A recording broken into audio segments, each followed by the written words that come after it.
we would like to introduce application examples of spot welding robots. This is a spot welding with R1000 IA120F7B and R2000 IC165F. A servo welding gun is attached on the end effector of the robot. A quick operation with vibration suppressed contributes to the improvement of productivity. R1000 IA120F7B takes advantage of the 7-axis features to bend the arms and realizes a compact spot welding, even when it is close to the workpiece. It is very suitable for high-density robot layout.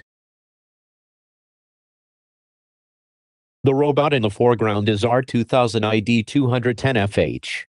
It is a spot welding robot with wrist cables completely integrated and stylish and functional design.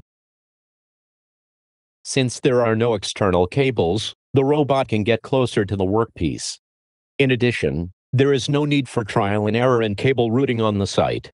You can make the maximum use of offline teaching as it is.